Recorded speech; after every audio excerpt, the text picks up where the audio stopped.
Assalamualaikum warahmatullahi wabarakatuh. Kembali lagi di PMI Kebumen Podcast.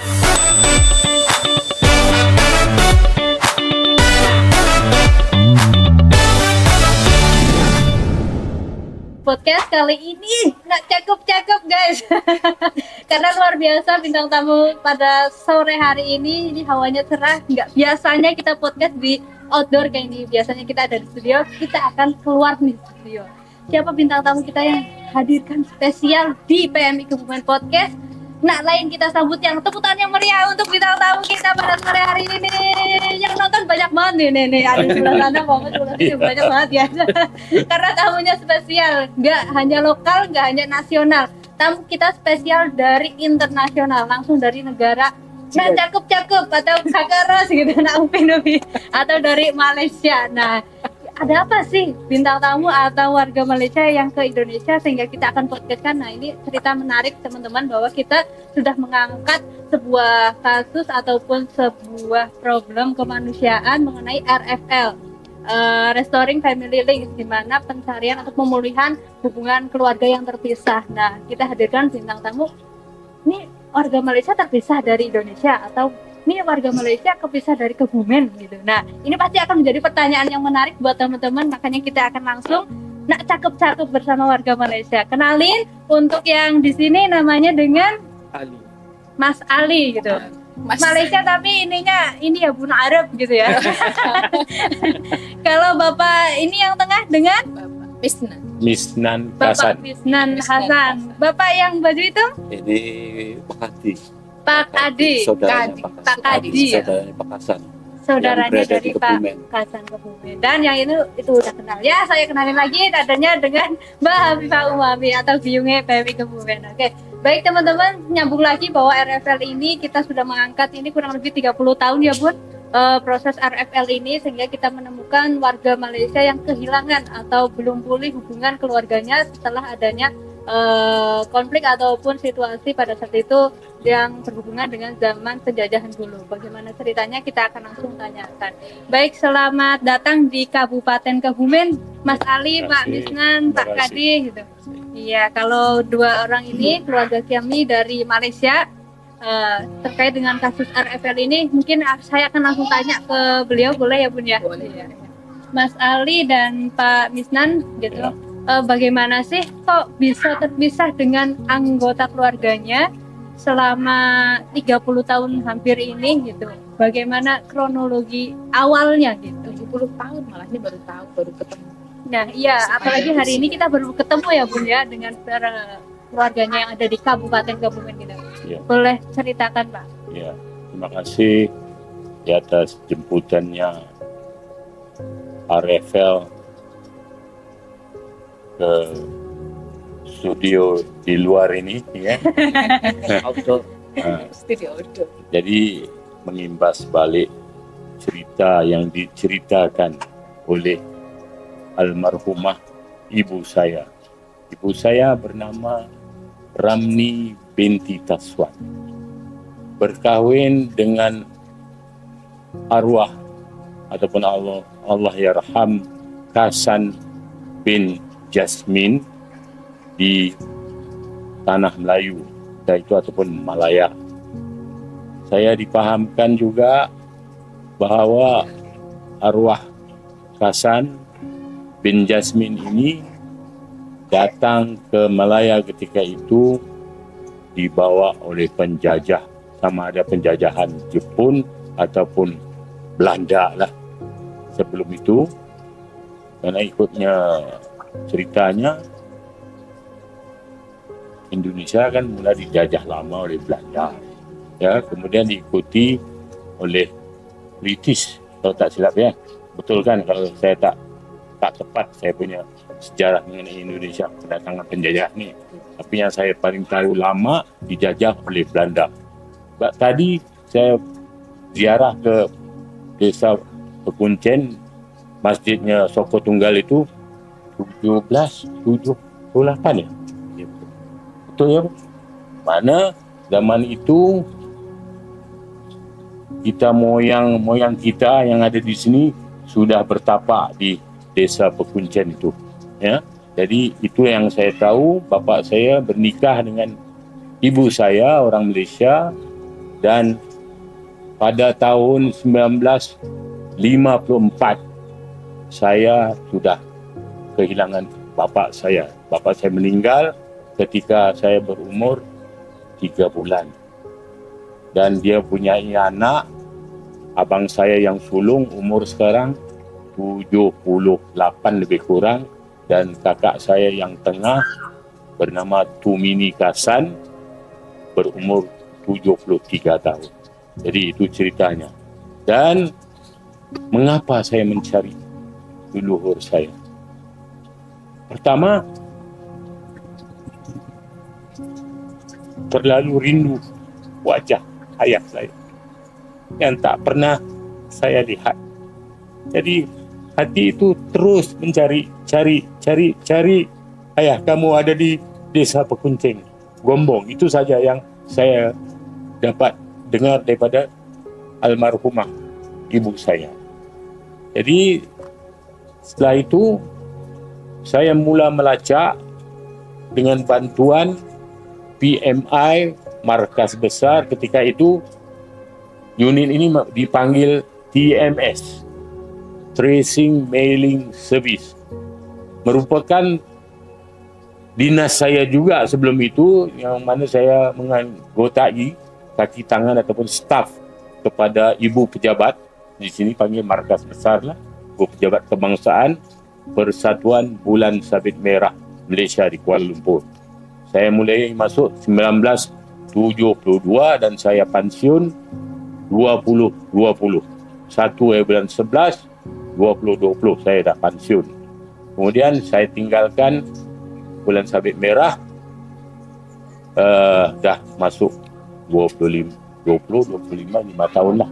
Tetapi hubungan saya dengan Bulan Sabit Merah, dengan sahabat-sahabat lama, dengan pemimpin-pemimpin lama yang masih hidup, masih berjalan lagi hingga sekarang.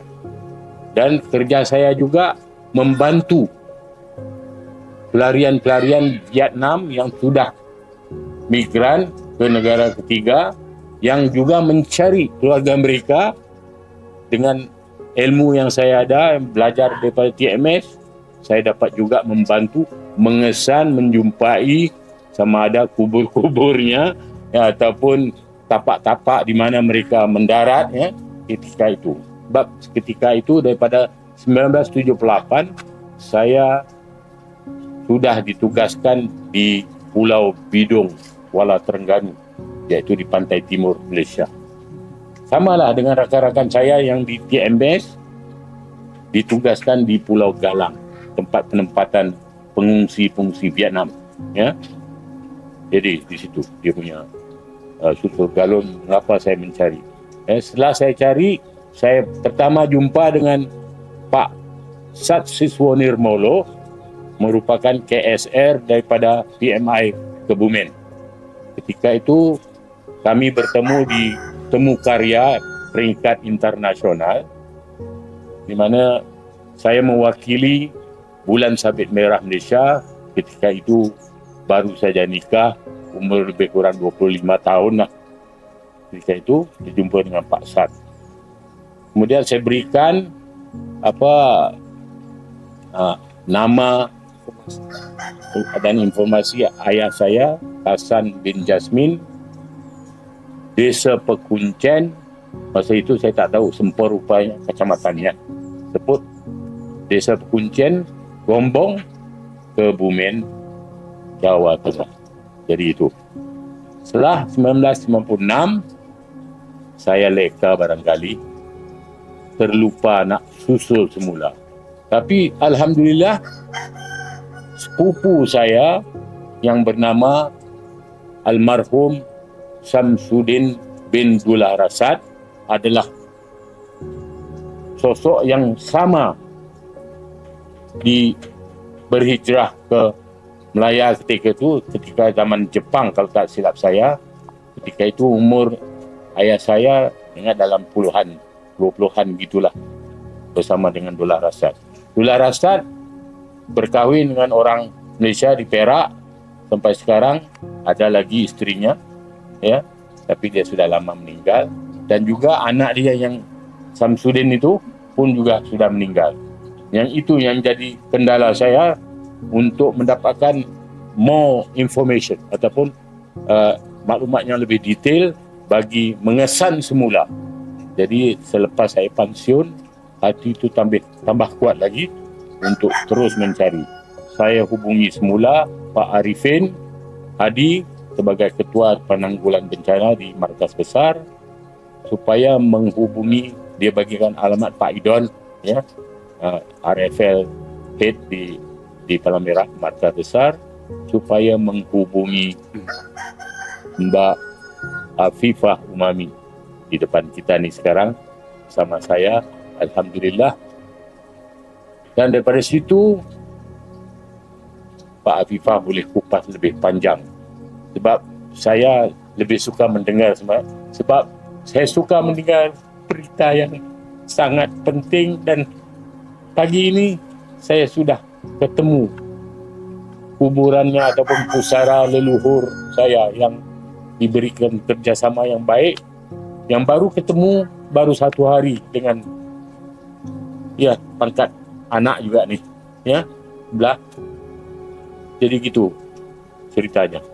Jadi kalau aku boleh tarik dulu ya, Mas, bahwa orang tua Pak Hasan ini bernama Pak Hasan yang dibawa pada saat zaman penjajahan dulu untuk ke Malaysia ini. Sehingga Pak Hasan ini meninggal, beliau lahir kehilangan jejak gitu. Untuk siapa Pak Hasan ini yang dari Pak Kuncen, akan keluarganya, akan saudaranya di mana gitu. Kemudian beliau ke Bulan Sabit Merah mencari informasi lebih lanjut untuk mengupas bahwa keluarga saya ada di Pekuncen, saya akan mencari, begitu kurang lebihnya ya. Jadi itu udah terlampau hampir dari zaman penjajahan gitu. Bahwa yang saya zaman penjajahan dari cerita-cerita yang sudah dikumpulkan itu, terus kemudian karena beliau juga terjun di Bulan Sabit Merah, jadi tahu kalau ada pelayanan RFL yang memang dikelola oleh ICRC. Nah, dari lintas negara, lintas provinsi kan memang itu bisa untuk dilacak. Gitu. Jadi kemudian nyambunglah ke PMI. Nah waktu itu di tahun 96 itu adalah pencarian pertama yang kebetulan ketemu sama Bapak Siswa relawan di tahun 96 di Penukarya itu. Nah bersambunglah dari situ. Jadi 96 udah mulai pencarian. Sudah mulai titik awal pencarian di tahun 96. Nah, terus kemudian lost contact kan, karena waktu itu juga untuk komunikasi masih sulit, masih terbatas, ya hanya surat, fax, itu pun juga tidak secepat sekarang gitu, fax sehari sampai gitu, tidak. Jadi terputus di situ. Nah kemudian baru tersambung lagi di tahun 2024 kemarin. Dulu memang pemegang penanggulangan bencana memang dipegang oleh Pak Arifin. Nah sekarang kan sudah menjadi kepala markas pusat, berganti sudah ganti dekade. Baru bersambung lagi.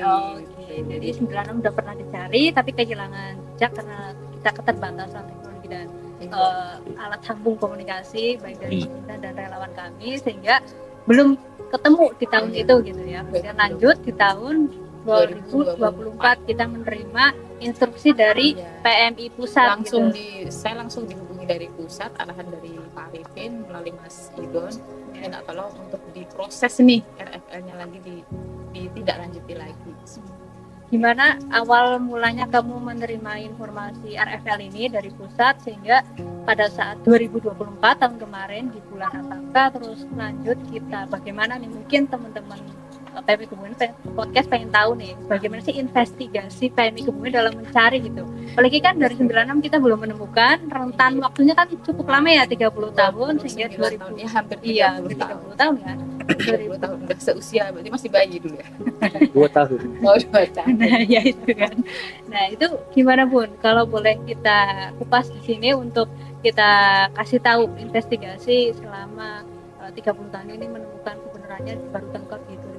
Awalnya gimana? Oke, jadi kemarin selepas kegiatan Sibat nasional, nah itu kan kebetulan ketemu sama Mas Idon di situ. Nah kemudian saya waktu itu juga belum tahu kalau Mas Idon ternyata tim RFL. Nah terus kemudian saya tiba-tiba pada suatu hari itu ditelepon sama Mas Idon kalau ini ada orang Malaysia nih yang mau mencari saudaranya. Nah tepatnya di Kebumen. Nah saya dikirimkan alamat di Desa Pekuncen RT RW, terus kemudian tepatnya di mana itu saya dikirim sama Mas Idon, dan itu sumber dari Cimisnan yang dari Malaysia diteruskan ke saya. Nah karena komunikasi dengan perusahaan mungkin karena sibuk juga kurang begitu lancar, akhirnya saya langsung dikasih nomornya Pak Cimisnan, jadi langsung hubungan langsung. Akhirnya saya mengorek data apa aja saya tanya gitu, jadi banyak banget yang saya tanya, data-datanya apa saja, karena memang saya membutuhkan itu. Karena waktu pertama kali saya menerima data dari pusat itu sekedar alamat yang pas saya datangi ternyata itu sudah nggak ada gitu. Jadi oh yang RT RW itu sekarang sudah menjadi perumahan gitu. Nah, ternyata di Pekuncen sudah dulu memang terbagi 2 RW. Nah sekarang sudah terpecah menjadi 4 RW. Jadi sudah mekar lah ibaratnya, karena ini di mana lagi nih, yang di sebelah mana, nah di pojok mana, kan Ini nyembah bingungnya kamu juga. Iya, ya? jadi terus saya datang ke balai desa, nggak ada yang tahu. Nah karena balai desa yang juga sedang dibangun dan berpindah, arsip-arsip pada tahun Jepang itu, pada tahun penjajahan itu juga belum terarsip serapih sekarang gitu. Jadi mau mencari datanya pun agak kesulitan gitu. Nah, terus saya diberi kabar lagi bahwa dulu sudah pernah dilacak oleh Bapak Sat Siswani Polo. Oh iya Pak Sat, saya kebetulan kan mengenal beliau juga. Akhirnya saya meminta janji ke rumahnya, kemudian saya datang dan meminta informasi terakhir. Nah kebetulan karena sudah lama juga, ya agak lupa ingat, dengan berusaha mengingat semuanya, karena catatan-catatan juga sudah raib gitu ya.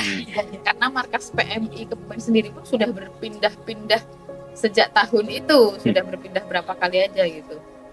Jadi bahkan arsip-arsip data pun juga sudah bercecer entah kemana gitu. Jadi baik di sini maupun di sana ada satu pun nih yang masih tersisa gitu. Makanya Jadi peganganmu kurang ya pada itu, datamu mengulang dari lengkap awal. gitu ya. Nah berbarengan dengan itu ada di postingan Instagram, sosmed itu juga ada orang Malaysia yang mencari saudara di Kebumen. Ada foto, ada ini. Kupikir orang yang sama. Saya sampai mendatangi narasumber. Ternyata waktu saya datangi itu orang lulus pesantren yang baru pulang bekerja dari Malaya, baru 2 minggu pulang ke sini. Sudah saya datangi, ternyata beda orang. Ini Iya. menjadi patah semangatmu tidak? Iya, Oh ternyata bukan sama. gitu kan? Ini kenal nggak dengan Iya. yang namanya Misnan? Bukan. Ini yang nyari namanya Ci Aslan. Berarti beda. Bukan. Ini orangnya sebagai pegawai kerajaan, di sana kerajaan ya. Iya. Nah itu di sana sebagai pegawai kerajaan yang bapaknya asli Kebumen, tapi cuma meninggalkan foto di sebuah tugu yang bertuliskan Kebumen. Dan saya mencari itu sampai tetua ini di mana? Oh ini di perbatasan, dulu di batas kota ada tugu kayak gini. Batas kota mana? Yang mana gitu? Karena batas kota ada 4 tempat. Terus kemudian kayaknya yang di pesisir selatan. Kita pusing nyari. Akhirnya saya waktu itu sempat ke Perpusda mencari arsip. Ini foto ada di tugu mana? Siapa tahu orang yang berhubungan Sama, seperti itu. Ternyata saya cari nggak ada juga, belum ketemu. Akhirnya pas saya lacak lagi ternyata orang yang berbeda. Akhirnya saya kembali lagi ke Pak kasus yang Sat. beda ini Iya, ya. kembali lagi ke Pak Sat. Itu untuk yang kedua kalinya saya berulang kali ya ke Pekuncen, ke tempatnya Pak Sat, kemana yang bisa saya lacak. Nah setelah itu ada satu info lagi nih buat kata kunci. Waktu itu Pak Sat ketemu siapa, saya bilang gitu ya. Terus katanya ketemunya itu di masjid, waktu itu ketemu sama Pak Mir. Kalau nggak salah bertemu dengan yang namanya Salminah sama Lamin. Seingat saya pokoknya ada yang namanya Lamin.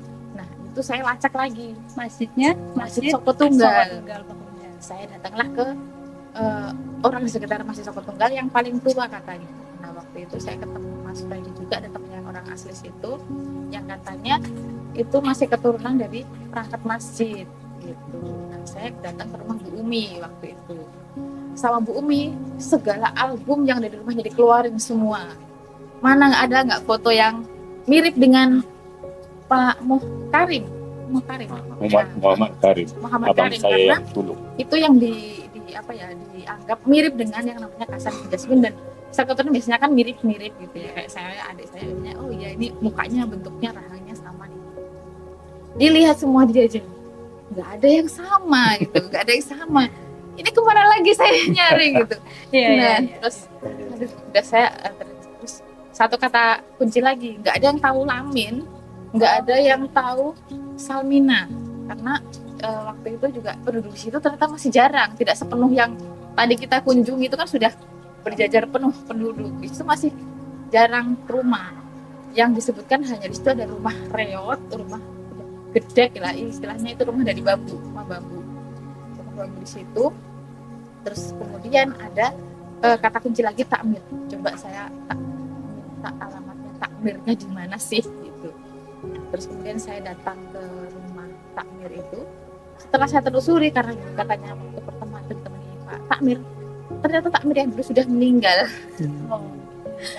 Iya, sudah almarhum juga, sudah ya. Jadi sudah, bukan Takmir yang dulu. bukan yang dulu, karena yang Takmir yang dulu sebenarnya kan yang bisa dilacak kan keturunan dari Dullah Rasad tadi. Itu sudah ganti. Mohon maaf Mbak, saya Takmir baru gitu, saya Takmir baru. Aduh. Itu saya nyari, saya nggak tahu sejarahnya, ada nama apa Lamin, ada ini saya kurang paham. Nah, mungkin ibu saya paham karena usianya sudah 80 ke atas gitu. Berarti kalau dihitung mundur 80 kan lebih tua dari Pak Cik Misnan. Iya, mungkin dia tahu atau diceritakan sama leluhur-leluhurnya, orang tua atau neneknya. Karena saya dulu juga dapat cerita Mbah Buyut, Mbah Canggah saya itu juga dari cerita gitu, akhirnya nyambung. Akhirnya nah setelah dari situ malam-malam itu saya juga dari rumahnya Pak Sabtono itu udah malam kembali lagi ke Kebumen. Saya mikir lagi ngutak-ngutik silsilah ini gimana bisa nyatu nih gitu kan. Nah terus suatu hari saya dikasih nomor sama Pak Sabtono, saya dikasih nomor, Mbak ini ada cucunya Mbah Lamin atau pokoknya keturunannya masih Mbah Lamin gitu, coba dihubungi siapa tahu nyambung gitu. Nah, belum sempat saya menghubungi, saya sudah dihubungi dulu nih sama Pak Sukadi yang dari samping saya ini. Yang dimaksud cucunya adalah itu iya, ternyata cucunya itu Pak Sukadi ini. Cuma gini, terus dikirimin cuman Kadi gitu. Itu Kadi siapa? Saya juga jadi saya namain Kadi cucu Mbah Lamin gitu. Pak Kadi cucu Mbah Lamin. Nah, terus kemudian belum lama kemarin karena terus kemudian saya bergeser job desk, akhirnya saya fokus dulu ke pekerjaan saya. Nah setelah itu baru setelah sudah lumayan gitu saya beralih lagi menangani kasus ini. Kemudian saya berhubungan lagi sama Pak Sukadi ya, menanyakan ulang gimana nih kronologi ceritanya kemarin belum selesai gitu. Nah terus kemudian setelah berjumpa dengan Pak Kadi, saya mau datang ke rumah. Itu pun sore ya Pak, sore gitu. Saya kira janjinya siang, ternyata di kantor belum selesai, jadi sore baru sempat ke sini. Kebetulan Pak Kadi juga sudah mau berangkat dinas waktu itu, jadi sudah buru-buru. Nah terus singkat cerita sudah sampai sini diceritakan kalau ternyata Mbah Lamin juga bukan mbah kandungnya. Aduh saya bingung, jangan-jangan nggak ketemu lagi nanti. Nah ternyata Mbah Lamin adalah kakak dari si mbahnya Pak Kadi ini.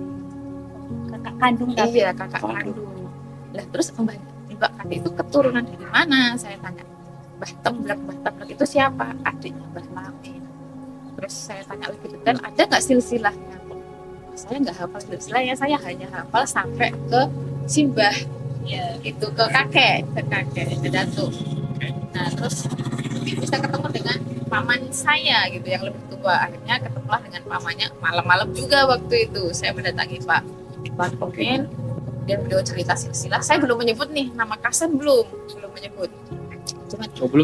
Belum. Saya baru nanya Pak Wagin, masih hafal nggak silsilah keluarganya, orang tuanya sampai mbahnya? Kalau mbahnya saya sudah tidak paham, tapi kalau keluarga dari bapak saya ingat. Akhirnya beliau menyebutkan, coba bisa minta tolong biar saya tulis, sebutkan nama-nama berapa bersaudara gitu kan. Disebutkan nama, yang pertama namanya Mbah Lamin, Mbah Lamin itu sebenarnya bukan nama asli, ternyata Lamin itu nama anaknya.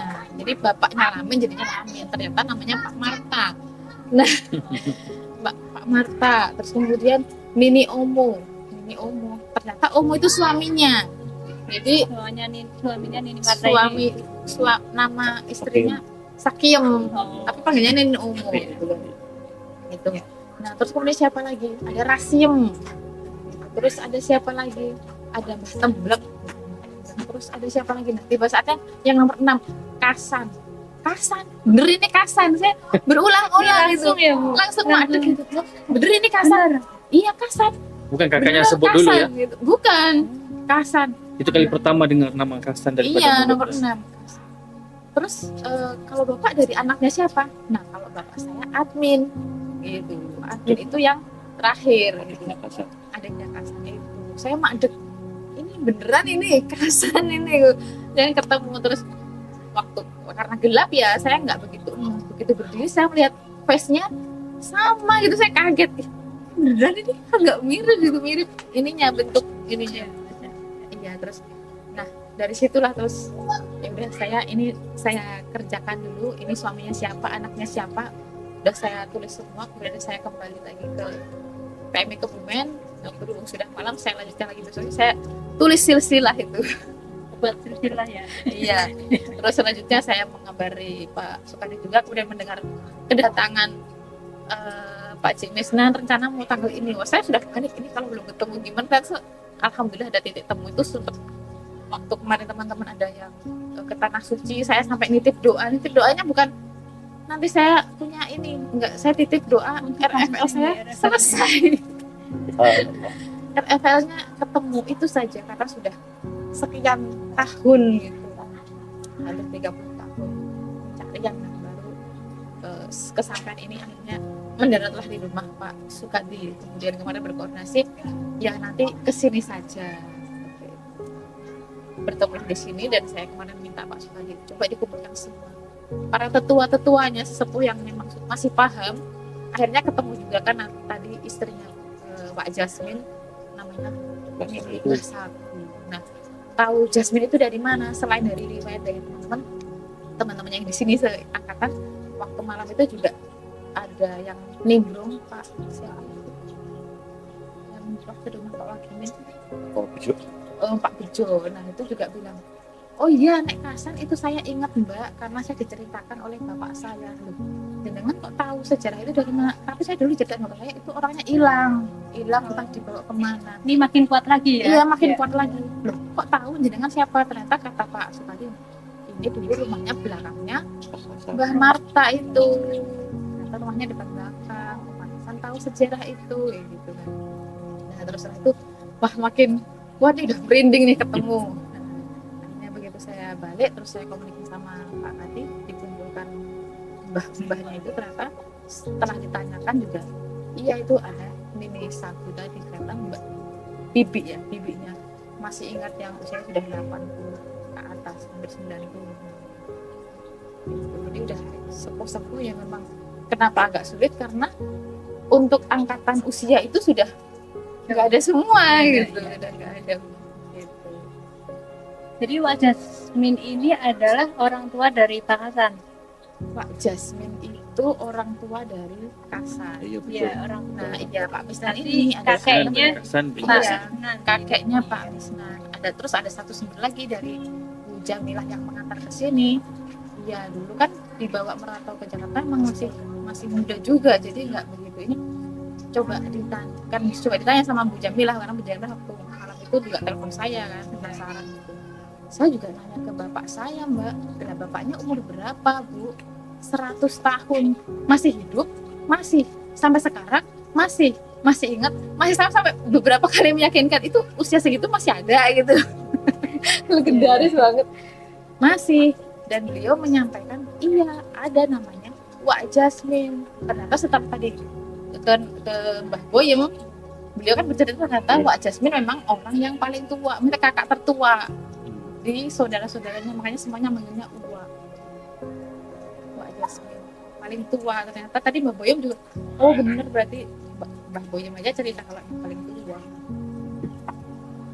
Jadi dugaan kuat itu setelah Mbak Fifah menemui Pak Kadi ini ya, akhirnya diruntuhkan, nemu silsilah, dokumen pendukung lain kayak tadi dengan temennya ada di Jakarta makin kuat, ketemulah dengan yang kita tanyakan Wak Jasmine ini orang tua dari Pak Hasan. Ini yang dimana Wak Jasmine ini kakek dari Bapak Hasan ini. Gitu.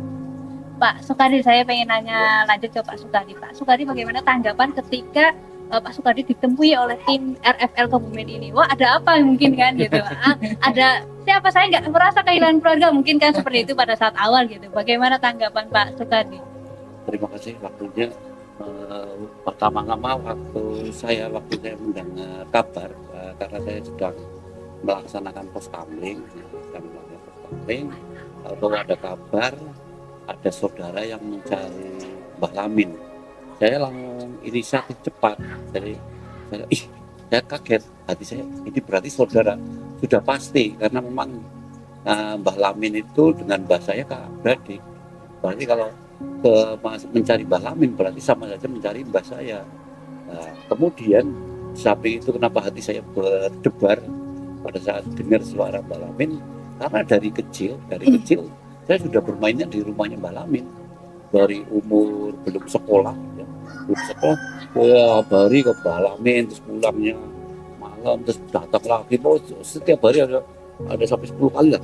Nah, semuanya karena saya setiap hari ke sana, orang Pekuncen sini manggilnya saya Lamin, walaupun nama asli saya bukan itu, nama asli saya Sukadi, tapi orang Pekuncen sini yang seusia dengan saya akan manggilnya Lamin. Kemudian saya membuat media sosial juga dengan karena memang saya sudah panggilannya Lamin menjadi Denmas Lamin. Kemudian setelah saya mendengar kabar, saya langsung inisiatif cepat menghubungi Mbak Hafifah. Malam itu saya WA ke Mbak Hafifah sambil menunggu jawaban agar segera klarifikasi.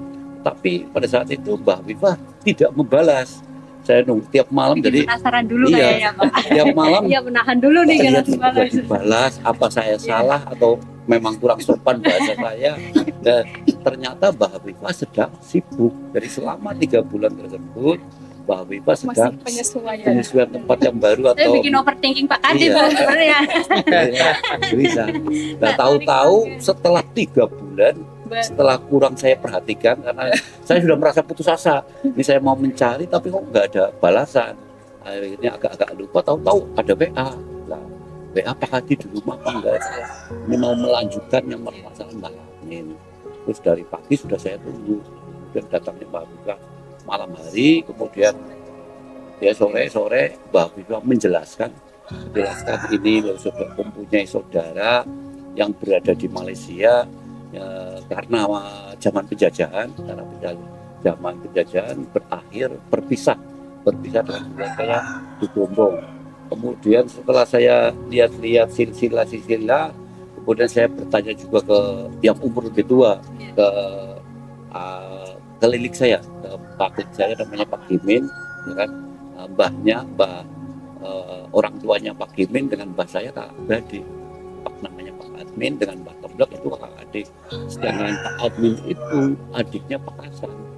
Jadi, dari Mbah Lamin, Mbah Ros, terus Sakiyam, Mbak Temblek, Mbak Manis. Setelah Mbak Manis baru Mbah Hasan, setelah Mbah Hasan baru Pak Admin.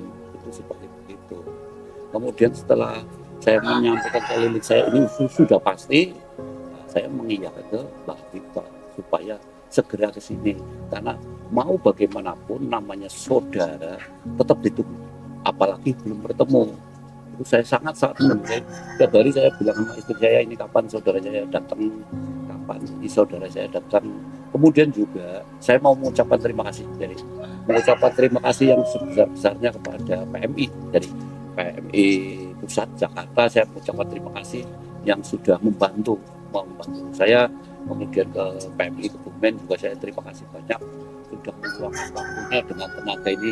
Mbak Hafifah sangat bekerja keras, dari Mbak Hafifah sangat bekerja keras sekali. Kalau kita mencari tidak bekerja keras kan akan membutuhkan waktu yang lebih lama, tapi kan Mbak Hafifah kan lebih semangat. lapangan, lebih kerja keras, jadi lebih cepat ketemu. Jadi saya mengucapkan terima kasih yang sebanyak-banyaknya pada PMI Kebumen. Semoga ke depannya bagusnya dipertahankan. Dari PMI Pusat Jakarta juga bagusnya dipertahankan, PMI Kebumen juga bagusnya dipertahankan. Saya anggap nilainya 100. Terima kasih, Mbak. Mulai tepuk tangan dong. Masya Allah. Oh, jadi dengan berkat walaupun paraban mungkin ya bahasa Lamin itu ya Bun ya, tapi akhirnya itu menyatu dengan Pak Sukadi ini, yang berarti Pak Sukadi dengan Pak Misan ini adalah Ini manggilnya Paman. berarti paman nih, paman gitu. Ini ponakan berarti. Ponakan.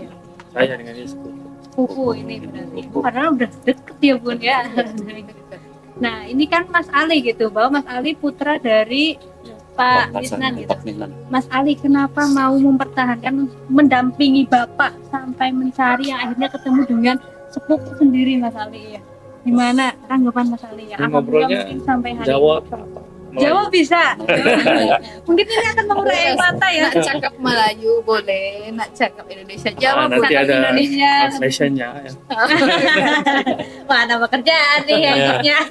Ngomong boleh, boleh. Melayu aja Oh iya. bisa dipahami. Ya. Bismillahirrahmanirrahim.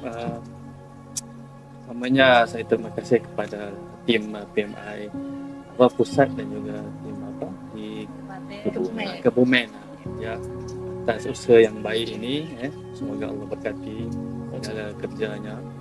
Ya, ringkasnya kenapa saya lah ikut turutan anaknya, saya ini anak yang panggil apa ya, anak yang paling bontot ya. Yang terakhirnya. Bungsu ya. Iya, bungsu ya. Daripada 8 orang itu saya yang terakhir. Cumanya dia tidak ada paksaan daripada ayah saya. Kau kena pergi ikut aku, tidak. Tidak. Ini memang datang dari diri saya sendiri yang memang saya suka mencari, bahkan bukan terhadap keluarga dari sebelah ayah saja, bahkan ibu saya pun, saya kalau tahu apa dia punya susul galurnya, silsilahnya, juga di sebelah ibu saya pun saya suka mencari. Kalau boleh lagi jauh itu lagi saya suka. Jadi apatah lagi yang memang salah sila keluarga dari sebelah ayah yang memang tak terjumpa. Jadi sekira apabila ada saranan daripada ayah untuk sama-sama ikut ini, dan petunjuknya pun sudah ada. Kalau kosong pun kalau tidak ada apa-apa berita dan pergerakan progresnya, mungkin saya tak apa, Pak. Tunggu dulu, Pak. Tunggu selesai di sana dulu baru datang. Kalau tidak takutnya kerjanya jadi sia-sia ya, begitu. Jadi apabila ada progresnya sudah nampak sinarnya itu ya. Jadi saya datang ni untuk kita tengok macam mana, dan alhamdulillah saya setakat ini saya tengok penemuannya itu positif, positif, dan saya berharap ini dapat diteruskan dan juga dapat diteruskan kepada generasi-generasi yang seterusnya. Ternyata ada darah Indonesia gitu. Ya, Ternyata ada darah Indonesia terus Kebumen lagi ya Bu. Iya. Darah ngapak. Kita saudara Mas. Saudara Kebumen gitu. Wah gitu. Jadi lumayan menguras ini ya Bun, pikiran, mengurai air mata yang ternyata sedalam Iya, itu gitu ya. Terharu aja sih ternyata. Kayaknya saya kemakan omongan ya Pak ya. Dulu saya sempat kalau sharing ke teman-teman gitu, emang bisa gitu kalau udah zaman penjajahan terus kemudian nyari. Waktu itu kan waktu saya di Jogja itu kan ada yang nanya karena ada yang dibawa ke Suriname gitu kan, ya, di Belanda, dibawa Belanda. Ya nggak apa-apa, kamu punya kan di Belanda juga masih bisa, zaman Belanda juga masih bisa dilacak. Saya bilang, sekarang saya kena sendiri gitu. Itu ucapan adalah doa Bun, jadi menangani sendiri nih kasusnya. cuma kalau saya boleh tambah sedikit. Iya boleh. Yang lagi saya menyebabkan saya ingin cari ini, sebenarnya saya tak tahu budaya di sini macam mana. Kalau di Lebaran itu hari raya Ya, biasanya akan ada ziarah keluarga. Jadi itu saya secara peribadi itu lagi terasa, sebab apabila di Lebaran itu hari raya itu yang banyaknya ziarahnya itu sebelah ibunya, yaitu sebelah nenek saya. Tapi terasa kosong itu di mana saudara saya sebelah bapaknya, sebelah kasannya. Jadi Dari sini semua. ayah Iya, dan itu yang lebih membutuhkan lagi. Saya jejer itu fotonya Pak Cimisnan, kemudian Pak Karim, kemudian Pak Wagimin. Itu saya jajar itu bertiga, iya lo bentuknya sama gitu. Jadi nggak perlu tes DNA ya udah. Ini terakhir. Gitu, dan udah meyakini Pak Ali dan Pak Misnan sudah meyakini penuh dengan hati bahwa Pak Hadi adalah saudara kita gitu, dan sudah mempercayai penuh keadaan saudara ada di Pekuncen Kabupaten Kebumen. Sudah yakin Mas di sini 100%. Yakin, insya Allah. Yakin Insya 100%. Allah. Yakin 100%. Bahwa sudah di Pekuncen ini sudah 2 hari ya Bun ya, kedatangan dari Malaysia ke Indonesia. Di Pekuncen sudah 2 hari. Hari kemarin kita sudah bertemu dengan keluarga, mempersatukan keluarga dari PMI Kebumen dan pihak keluarga, saling pertemukan, dan hari ini kita baru saja untuk napak tilas gitu ya. Tadi ada ziarah, kemudian ada napak tilas ke masjid Sokotunggal Bekas itu. rumahnya yang di Ada rumah yang dulu ditinggali oleh Pak Hasan ini ya.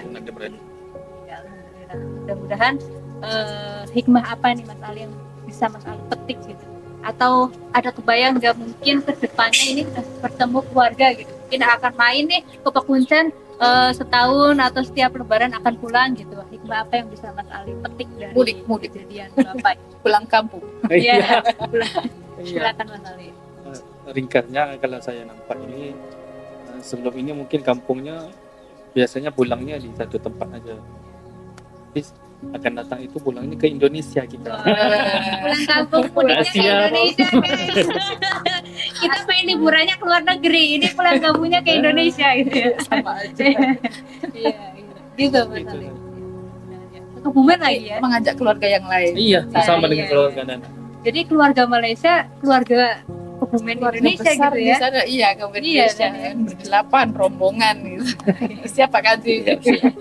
Ini mungkin Pak Kadi akan jadi juga ke sana, bisa Nah, main ke Malaysia iya, ya Pak iya, Kadi. waktu Nah, Selepas pensiun. Monggo, Ahlan monggo, wa sahlan. monggo. selamat datang nih dari Malaysia. Jadi saat mengupas hari Gantian gitu. mata guys, 30 tahun ya Bun, akhirnya terkupas kebenaran baru di tahun 2020 ini, 2025 ini. Mudah-mudahan ikhtiar kita tim PMI Kabupaten Kebumen maupun pusat bisa lebih baik untuk membawa keberkahan baik yang membutuhkan semuanya di PMI Kabupaten Kebumen. Dan adapun penyintas RFL ini sudah mengambil hikmah penuh gitu, bahwa kejadian ini membawa memori epic gitu ya, apalagi ini yang kaitannya dengan darah daging atau masih hubungan darah dengan keluarganya. Pasti ini akan menjadi petikan yang sangat positif buat teman-teman PMI Kebumen Podcast untuk mengambil hikmah ini. Oke, salam hangat Bapak Pak Sukardi, Terima kasih. salam hangat Terima kasih. buat Pak Misnan dan Terima kasih salam untuk hangat semuanya. buat Mas Ali. Kita keluarga, akhirnya saya anggap kita malah keluarga ya Bun, Iya. karena kita menjadi kayak rasanya mencari sebuah pertemuan keluarga, oh kayak merasa keluarga nih gitu. Nanti kita ke Malaysia juga. Boleh nih Mas Ali, Boleh, Mas. boleh. Cobain durian musangking sih. Makan nasi uduk bersih Malaysia. Oh, ada tuh. Korbannya tok dalang nih. Itu teman-teman hikmah yang bisa kita ambil, bahwa RFL ini sangat menyintas air mata tentunya, tapi ini akan menyintas lebih banyak kebahagiaannya karena mempertemukan dua hubungan keluarga yang jauh dari zaman penjajahan hingga terkuras, bisa kita ketemukan dengan energi yang waktu cukup lama, 30 tahun penantian, dan akhirnya hari ini kami dari tim RFL PMI Kabupaten Kebumen dan PMI Pusat tentunya sudah mempertemukan dua keluarga yang terpisah ini. Mudah-mudahan bisa membawa keberkahan untuk kita semua dan kita tetap saudara untuk kapanpun gitu. Siamo tutti fratelli. Ya, boleh. Oh gitu sih, yang mau betul ini gitu ya. Baik teman-teman, kita akan jumpa lagi dengan kisah yang menarik di PMI Kebumen Podcast lainnya. Terima kasih untuk sudah menonton Air Mata ini. Mudah-mudahan air mata ini akan menjadi air mata kebahagiaan untuk selanjutnya gitu. Bapak, Pak Haji Misnan udah nggak sedih lagi sekarang. Iya. Bahagia. Pengen mengepul rasanya ya. Iya. Sehat selalu Pak Ali. Tetap Terima dijaga kasih. bapaknya, insya Allah makin erat lagi hubungannya dengan Pak Kadi untuk keluarga yang ada di Kebumen Pekuncen ini khususnya gitu ya. Terima kasih dari kami. Kami tutup dengan PMI Kebumen keren sambil ke kamera gitu. 3, 2, 1. PMI Kebumen Keren banget. cakep. Wassalamualaikum warahmatullahi wabarakatuh. Waalaikumsalam.